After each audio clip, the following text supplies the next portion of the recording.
بسم اللہ الرحمن الرحیم۔ السلام علیکم۔ آپ دیکھ رہے ہیں یوٹیوب چینل عام سی باتیں۔ علامہ سعد حسین رضوی کا بڑا بیان سب کو خبردار کر دیا۔ اس ویڈیو میں ہم اسی کے متعلق بات کریں گے۔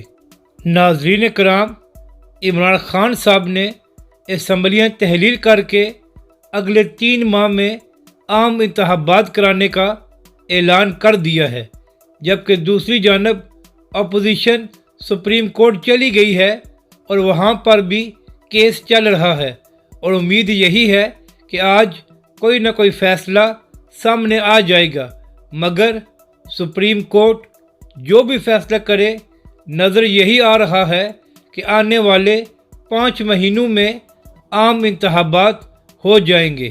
تو اسی حوالے سے تحریک لبیک کے سربراہ علامہ سعد حسین رضوی کا ایک اہم بیان سامنے آیا ہے، اور انہوں نے کہا ہے کہ چاہے انتخابات 3 مہینے بعد ہوں یا 3 ہفتے بعد، تحریک لبیک بالکل تیار ہے، اور جب بھی انتخابات ہوں گے تو تحریک لبیک پاکستان میدان میں سب کا مقابلہ کرے گی اور تمام بڑی جماعتوں کو ایک بڑا سرپرائز دے گی۔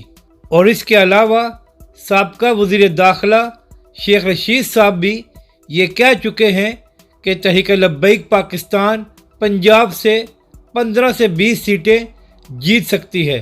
تو انشاءاللہ آنے والے عام انتخابات میں تحریک لبیک پاکستان نے ان تمام لوگوں کو سرپرائز دینا ہے جو تحریک لبیک پاکستان کی سیاست کو ختم کرنا چاہتے تھے۔